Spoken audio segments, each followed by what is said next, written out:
Back to the channel. Today I'm going to do a quick video. I just thought, you know what, I'm getting ready for a game, and this is quite interesting for people because I spend a lot of time and effort getting ready for an actual game day, and I very much enjoy what I'm doing, but I can actually end up spending more time getting ready for a game day than actually playing on the day. So I am tomorrow going to be playing at a place called Battle Lab. It's in Los Angeles, Southern California.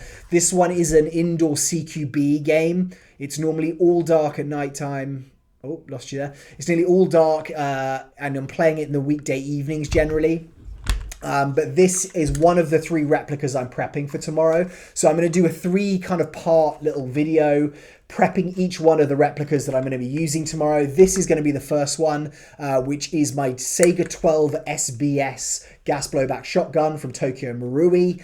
This thing is awesome, and actually for that kind of field, it is perfect. So I hate not having things with me to a point where I will bring far too much stuff to a field, more than I even need in any way. But I always will, kind of 24 hours before, the night before, whenever it is, I'll start making a list in the notes app on my phone, writing down everything that I need to do. And generally, if I'm taking 3 different replicas, like with this one, this is one of the 3. I need to make sure that I've got everything in play for it. And so that means magazines, it means stock, it means everything. So I'm going to run through this one quickly. But one thing I would say is always test your replica before you pack it up to go.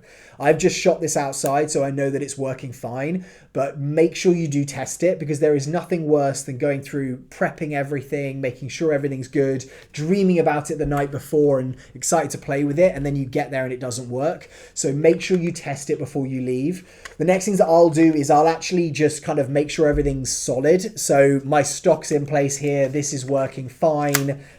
The actual pistol grip's on solidly. It's not moving, which is good. Everything else, like the action, is working. Great. Perfect. And then obviously I'm going to have the red dot sight on this. So testing that this actually works, and it has a battery in it. It doesn't mean shot out. That's probably, I always find this so hard. There it is. Yeah. So that's working. I'm going to make sure that's turned off just so it doesn't lose battery before tomorrow. I am going to be running a stock on this, so I'm checking that I've got the Magpul QD mount there. I'm going to run another QD, and so that means I have the right stock. Yep, so that one has two QD points on it as well. Other things that I need to make sure, or the main thing that I need to make sure I have, is the magazines. Now, because this is a shotgun, because it is a gas blowback, I can't just take a load of M4 AEG mags. I have to make sure that I have all of the magazines that are going to work for this, which are the Tokyo Marui Saiga 12 gas blowback mags. And I also have to make sure that these are working. It's not just, oh, is there a spring? I need to make sure that these things are holding gas. So that one's full. That's good. They're holding gas, and they can actually take BBs. That one's for good. I actually just kind of filled these a little bit ago, so they should all be pretty good. Yep. I've got 4 of them here. Yep, so those are all good. So I need to make sure that they're not leaking, which seems to be great. And I will nearly always fill my mags the night before. I know you're not supposed to leave mags filled because of the fact that it can damage the spring, etc. But I actually hate, especially with gas blowbacks, showing up to the field and not having the ability to spend time talking to people, getting ready leisurely, and having to like jam load a load of mags. This thing is going to make that easier. My Vanguard Solutions preloader, but it is definitely not something that I like. I like being able to have everything loaded beforehand. Now I'm trying to remember how I load this one. I think I actually just do this guy with one of these. So we'll try this out. I'm going to put 44 on here. It's normally a 45 mag. Okay, so that's all good. Just put 1 extra in there. And so that's 1 mag done. So normally what I'll do is I'll just put these to one side. I'll do another one. This is where I don't want to just end up. Okay. Got that guy as well. Next one. This does make it a lot easier. The other thing to mention is if you don't have one of these, you're going to be speed loading. So, you know, you may not be doing that with a electric thing. You may have to do it by hand, and that does take longer. So just be aware that this normally would take a lot longer than me just doing this very quickly. So you may need to set aside more time than I am right now just to be doing this quick fill. Make sure that's in. Okay, that's all good. Make sure that's full. I'll always just kind of, because this is a 45 round mag, I'll make sure I've kind of got 44, 45 put on here. But I'll always just maybe squeeze the top with like a hand speed loader and just double check that we're all good. But that should be fine. So that's 4 mags already that I've just loaded. Next thing that I'm going to need to do is I'm going to put them in what I'm going to be carrying them in. Now I can carry these actually in my plate carrier. But what I've decided to run tomorrow is a more lightweight setup.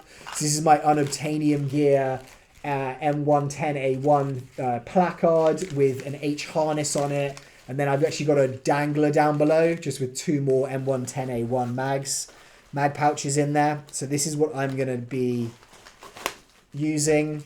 So I'm just going to put these in here. So this means that when I go to the field and I switch between primaries, like if I'm going from my from the other ones I'm going to take tomorrow, my MPXK by APFG and my Toxicant XM5, I'm going to have different plate carriers set up with each one. So all I need to do is say, right, I'm taking this and I'm going to take this and I'm good to go. So that's what I'm going to be doing. That's just going to go straight into this, which is my Pelican box. I'll take one of these generally. Like that's how I'll carry my kit. So I'll just take that, I'll fill the last mag, I'll put this straight in there. And then when this is ready, my Saiga 12, I'll just put that into a gun bag and that'll go with my sling and whatever else I'm having on it. So the other things that I'm going to make sure I have on this is I don't actually have a foregrip for this one that will take a flashlight or anything like that. So I'm going to attach this one onto here. But first of all, what I'm actually going to do is put on a tracer unit. Now, I am a big fan of tracers, especially when, well, I'm a big fan of tracers indoors. Like I like being able to turn around and see where my BBs are flying. And I would say one of the great things with this shotgun, because it's a pretty great shotgun, is that if you can see 3 BBs flying, it's so satisfying seeing those hit people. And so what I'm going to do is I'm going to quickly just set this up and make sure this is attached so that it's ready to go. I could obviously just keep this on here and then do it, but I've just charged this, and that's another thing to make sure you do is you make sure you charge your tracer unit and turn it off, because you're actually going to need it to work. Otherwise, there is no point in putting that onto your actual replica. So this actually, the one I'm putting on here is called a Quark C, is the name of the tracer unit. And I don't think this actually has large enough screws, so I'm gonna have to go with another one. What I'm gonna do now is I'm gonna do this guy, and so I just need a hex for this one that's going to be big enough to just put this on, not one bigger. And then I'll attach this, and when I put it into the actual gun bag, I'll just make sure it's set and in place. So I will have made sure, and I already have, that I've got tracer BBs in here. That's another thing you've got to be thinking about, is if you're running a tracer unit, then you need tracer BBs in your actual replica. So that's the tracer put on there. So I don't think it looks necessarily as cool, and I don't like all the Ace Tech kind of branding on here, but now that allows me, when I'm firing this, to have tracer rounds coming out the end of it, which I think is pretty awesome. So that's in place, that's in place. I've got my sling. What I'll actually end up doing is just attaching the sling on here, because what I have done before is being like, okay, well, where did the sling go? I'll just do this one here, and this one here. And if you haven't, like I've adjusted this, but if you haven't adjusted it, make sure that it's actually going to fit you. I always run a configuration where I have a 1 split, where I can run it as a 1 point. So I can pull this QD out, put it in here, And then I have it as a 1-point sling or as a 2-point, which generally I'll just run it more regularly in that way. But that means now I've got my tracer done, I've got my red dot done, I've got my sling done.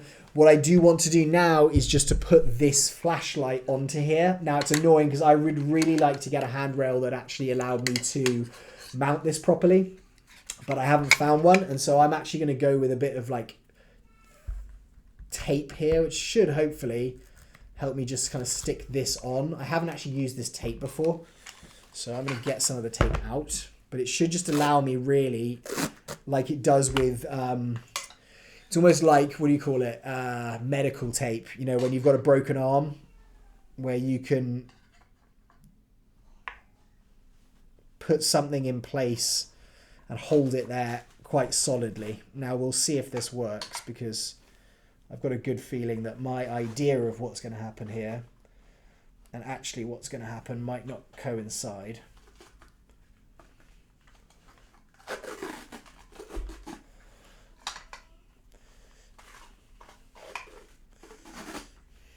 Sorry, you can't really see what I'm doing here, which probably doesn't help.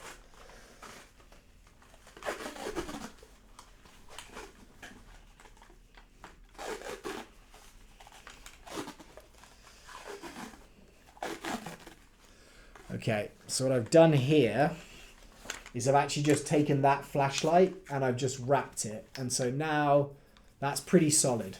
I may just want to make sure I go super tight on this. But what this is going to do is this is going to give me a pretty solid grip, I think, as well as make it comfortable. And then I have this ability to have my flashlight and my laser actually on the replica. So I'm going to need scissors for that, which I probably should have thought about. So I'm going to quickly just grab that. Okay, I don't have scissors here, but I do have a knife, so I'll use my knife.